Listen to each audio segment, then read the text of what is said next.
Happy COVID. Same to you. Thank you. So Jean, tell us about the music that you were just playing on the piano. Okay, that is this. It's one of the songs written by David Shire for the 1974 movie The Conversation.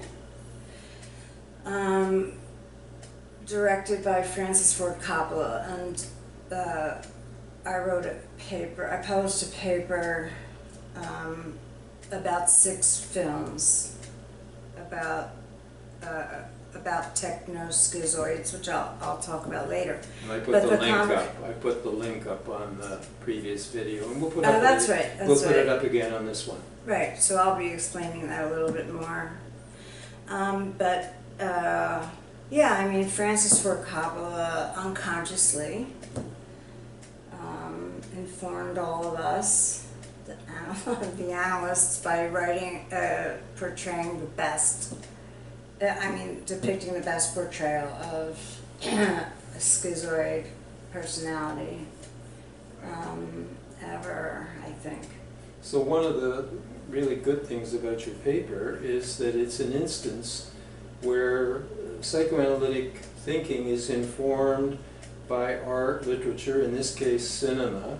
I mean, Freud was very informed obviously by Greek myths and by Sophocles' plays, and here in your paper you are learning and expanding our understanding of the schizoid personality through the study of, what is it, 6 films? 6 films, separated into 2 groups.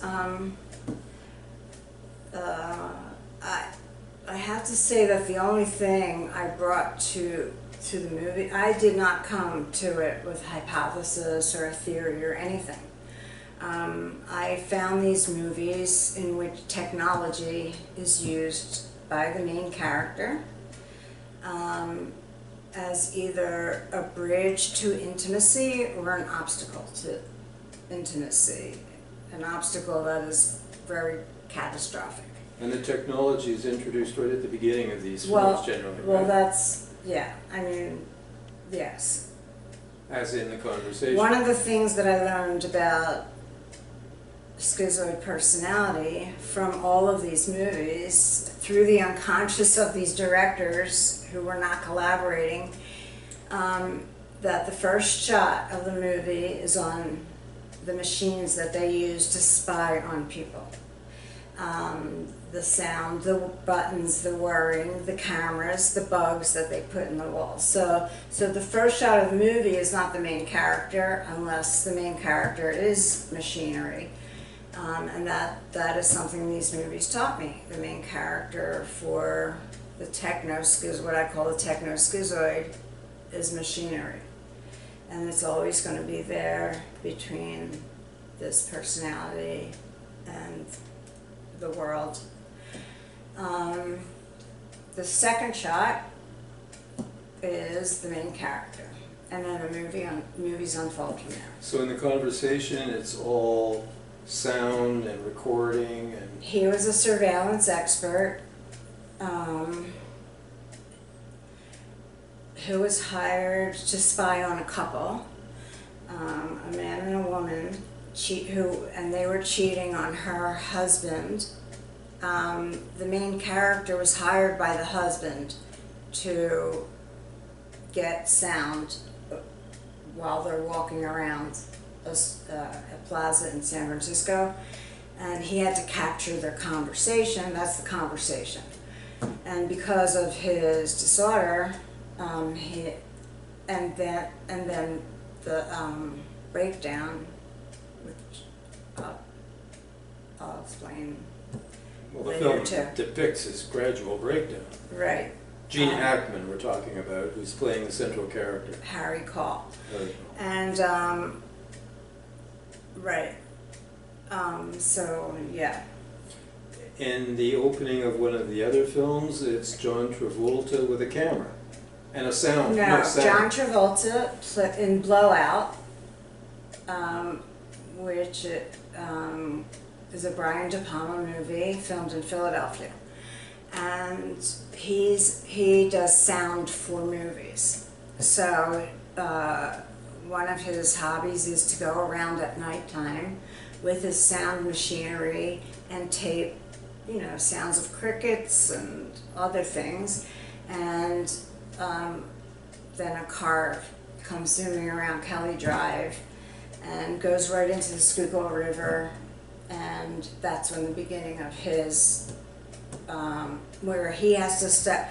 The beginning of the schizoids breakdown is always when they get too close, and that is not their program. Okay. What Harry Guntrip called the program is the schizoid cannot get too close or too far. But in all of these movies, the main character, we begin to see the beginning of their collapse when they're touched, which usually they're completely defended against feeling.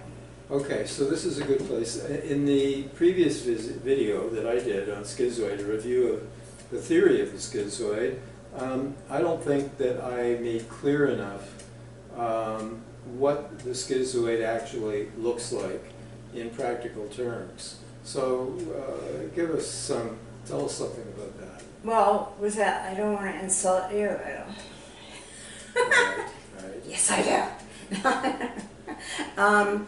No, you left something very important out of the bunker dream. At the beginning of Guntrip's classic text on schizoid phenomena, he writes about a dream a schizoid patient presents to him, and in the dream, the patient, is underneath the earth, comfortably settled in a bunker, which is covered over with dirt.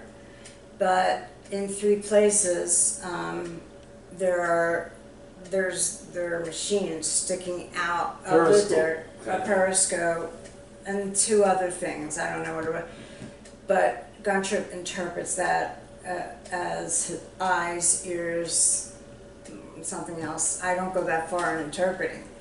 But what we do see is that the schizoid personality is desperately lonely and can never be too far away from the world, but can only peep at a distance and never enter it. As soon as someone gets to him, if he begins to feel affectionate, then the whole defense collapses in a menacing way, except what I discovered. Should I go on? Well, The 2 groups. Well, how about doing that in a minute, but talk about the in-out program about the schizoid. Oh, you want? Yeah, more because about I the didn't schizoid talk about that personality? in my video at all. It's central. There is central. Their schizoid personality is characterized always by what Guntrip called the in-out program. They can never go fully in anything without going out, and they can't stay out. And they have to go in. So examples of this, okay, so these examples aren't necessarily associated with a schizoid personality, because many people have schizoid features. Many of us do. But we're not full-blown schizoid personality disorder. But for an example is people who, for instance, this is all Guntrip, acquire a lot of books, like thousands of books. They buy a lot of books and never read them. Opening a book is too intimate. So, I mean, you can see the suffering. They can't get too close to it. So that's in and out, in and out. They buy lots of books and they can never read them. Or another example is signing up for a class, like an art class or something, and a 10-week art class, and showing up for 5 classes and disappearing. Because it got to a point where the feelings I mean, the other people in the class became real, and the teacher became real. Too close for comfort. Too close and unpleasant and scary. They dread. It's a dread, so you sign up for a class, you drop out after 5. You buy a lot of books, you can't read them. In the in-out program. Okay, so I think you made the point though that the in-out program is a wider phenomenon than the schizoid. We see the in-out program. In fact, sometimes the in-out program is described as the borderline dilemma. And it's described as when you're in, you start feeling engulfed, smothered, trapped, claustrophobic, so you move out. But once you're out, but once you're out, you start feeling abandoned, cosmically alone, terrified of being alone, and so you move in, only to feel smothered, only to move out, back and forth. Right, and that's why the borderline is what I call a fast schizoid, and a schizoid is a very, very, very slowed down borderline. They have the same psychic structure. So a borderline personality does it very quickly, and they're scary and they're very dramatic, because this is just something new I'm thinking about, but the hysteria that's in borderline, that's not in schizoid. Yeah, so, but another example in analysis of schizoid personality is they will come to their sessions for 5 years and then disappear for 3 and then come back for 6 and disappear. And Guntrip said that the schizoid is the longest. He felt that is the longest diagnosis to Meaning taking treat. The longest the number of years to treat. Right. Because they have such dread. The analysts working with schizoids have to be very careful, because I think I heard you say, I'm pretty sure, something about containment and all of these Winnicott stuff. Yeah. You cannot do that at the beginning of any schizoids treatment, because they'll run. That's too close. It's, yeah, I mean, that is not, right. So at the beginning, I have to disagree with Winnicott about, I mean, that's not what you do with schizoid. You are schizoid with them. The same way you're borderline, but meaner with a borderline as the analyst. So by being schizoid with a schizoid at the beginning, you mean maintaining very much the frame, Quiet. not a lot to say. Session ends, that's our time for today. Not a lot of verbalization. No. So at some point in this idealized therapy vision of mine, they'll ask a question. And that's when you know that they're ready for a relationship, because you've been so respectful of that defense and that dread of closeness. You've done nothing to be close. So you're barely there. So you're suggesting, I would think, that people who are really trained and programmed in self and relational psychoanalysis, who are all about empathy, affective attunement, the milk of human kindness, that's not going to work very well with these. Yes, it will, if you keep it inside. Oh, but if you express it to the patient, you're in trouble. Right. So, I mean, we all psychotherapists have to learn, you know, timely interpretation. Right. Lacan. So, yeah, I mean, right. You should feel all of that inside. But not really. I don't really think so. I only think that the analyst needs to know what words to say to words you're hearing. But I'm schizoid, so, you know. But you're saying, yes, I mean, if somebody is a Cahutian and they're all warm and wonderful and all that stuff, Yeah, they just have to be truly empathetic to a schizoid, you just shut up. Is to respect their defense. That's true empathy. Yeah. So, I mean, it's not saying, So let's not. I really understand, that Right. must have been terrible. Right. So Yeah. let's not call them cohesion. Let's call them pseudo-cohesion, because Kohut was smarter than that. Okay, you can say that. I don't want to attack anybody. No, certainly not. Because I Kohut. always do it, so like over the top. You can attack anyone you want because you're a nice guy. Thank you, thank you. So tell us more about the Techno-Schizoid then. I picked 6 movies. Okay.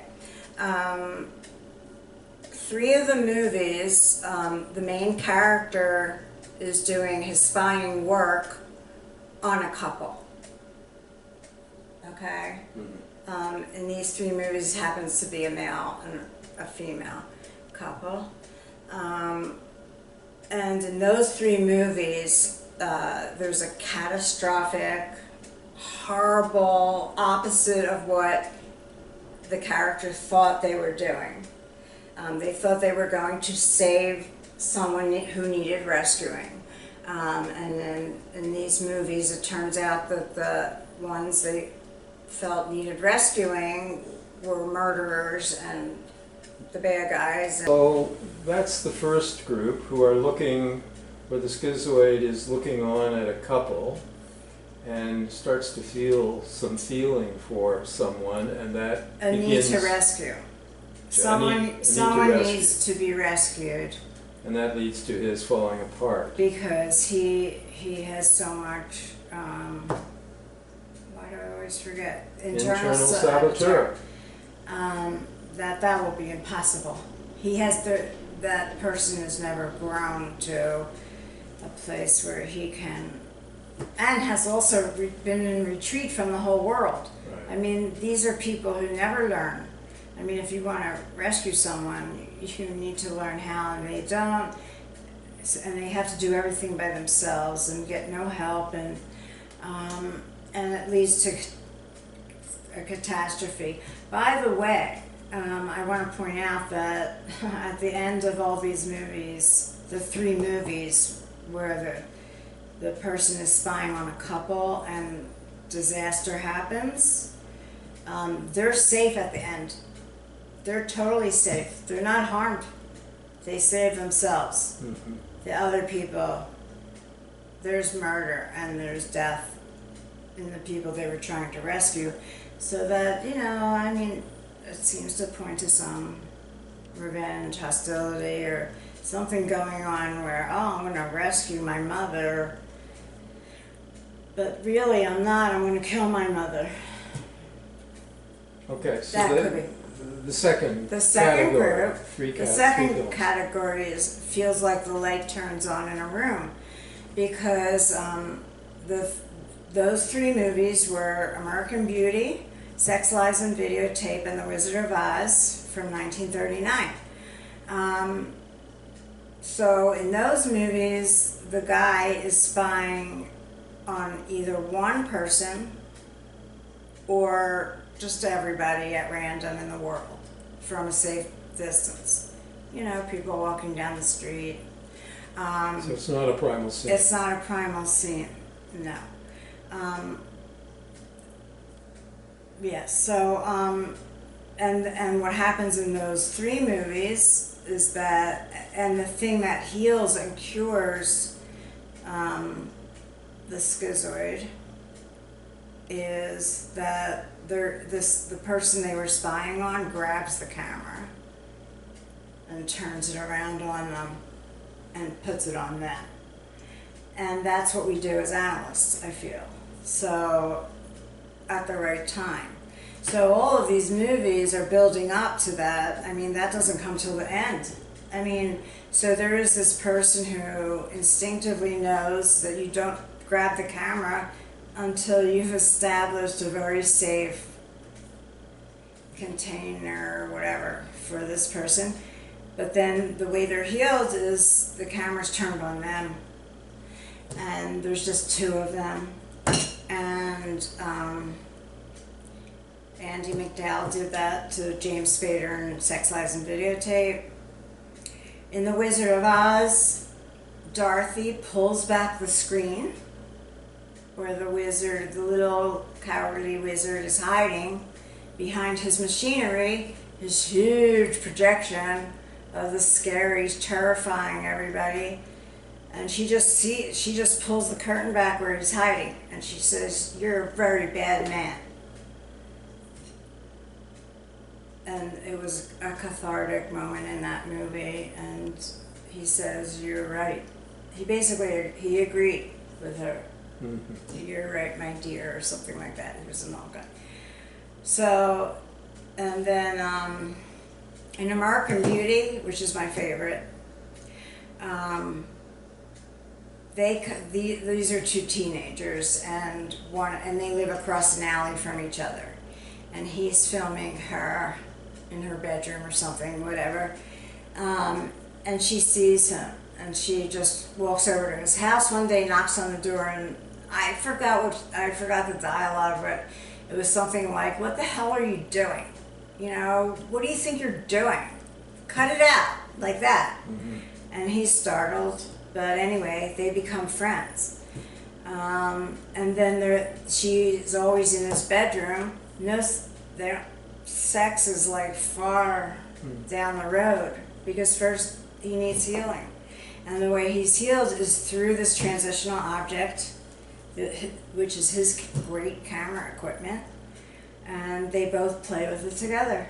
And they make beautiful movies of the leaves falling. And so through his transitional object, his camera equipment, they fall in love, really. And they actually run away, which is great.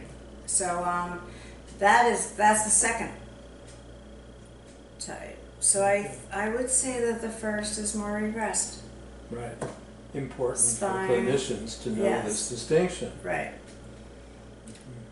So, and then I guess that's all I want to say about Techno-Schizoid, but then I want us to talk a little about marriage of schizoids who hide out in marriage.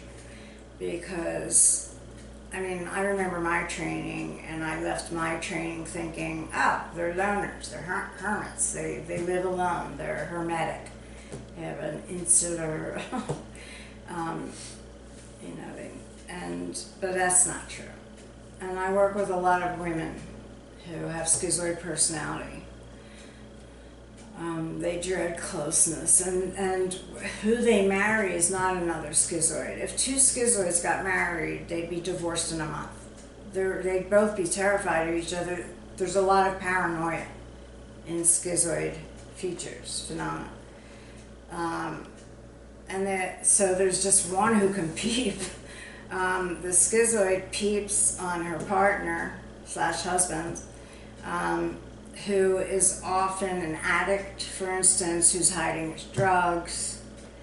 But they marry somebody because society tells people to get married. And they grow up in a culture where people get married and go to church and have children and stuff. So they get married, but they choose very wisely. So addicts, that's a common partner for a schizoid, because the schizoid doesn't want closeness, and the addict's in love with his drugs, his substances. So he doesn't want closeness either. No. He does want closeness with his drug, with pot, but and alcohol. Not with his partner. So not with any partner. So they marry someone who is not wanting closeness with the partner. That's right, but not because of schizoid psychic structure. But it's a schizoid feature. It is, but then, I mean, in my mind, I connect all addiction with hysteria, because it's using the body. Schizoids don't use their body in their symptomatology. But there's something schizoid about a person who prefers a substance to a person. I'd agree. That's someone with schizoid features. And the other like a workaholic, or they'll marry a gay guy. I mean, a lot of women marry gay men, and it's either open or it's hidden. So I've worked with women who married gay men. And since it was the old-fashioned days, you know, there was this horrible shame about coming out and living that life they wanted. So, I mean, they're in 2 different bedrooms from day one. But that's a common marriage for a schizoid woman, to marry a gay guy, because he just wants to get to the gym locker room every morning. That's an example from a case I had 25 years ago. So he won't be putting any demands for intimacy on her. No, he can't stand women. And she can't stand any closeness. It's dangerous, dangerous. So that's schizoid marriage. I just wanted to say that when I did the borderline video with you, it seemed, in retrospect, it seemed that I was taking pleasure from getting one over on borderline patients, and that I want to correct. I want to correct that. I get pleasure, and the patient does as well, when they move from step 0, which is disrupting the structure in every way possible, and that can take a year. That has to be resolved, so they can't leave long voicemails in between sessions. If they pay on time, they can't then not show up on time. So when they get all of the structure, right, they're permitted to have an appointment. So, I mean, you lose half of these people because they're borderline, they're just scared of all this stuff. But the ones who stay, there's pleasure in me and there's pleasure in them. When I can get them to put into words, I did not want to show up today, but I came anyway. They've moved into step 1 from 0. And that's more of what I meant. It's not that I want to be a psychopath to a borderline, but I do want they desperately need structure. They never, if you want to talk about the culture of narcissism, a lot of kids are raised today to be in charge of a household. I mean, but that's a Christopher Lash thing, but yeah, so we both get pleasure.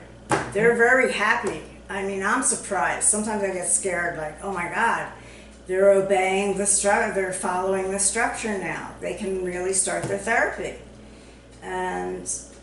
But it's just joy for both of us. And then we move on from there. Okay. And that's all I wanted to say tonight. Okay. Thank you.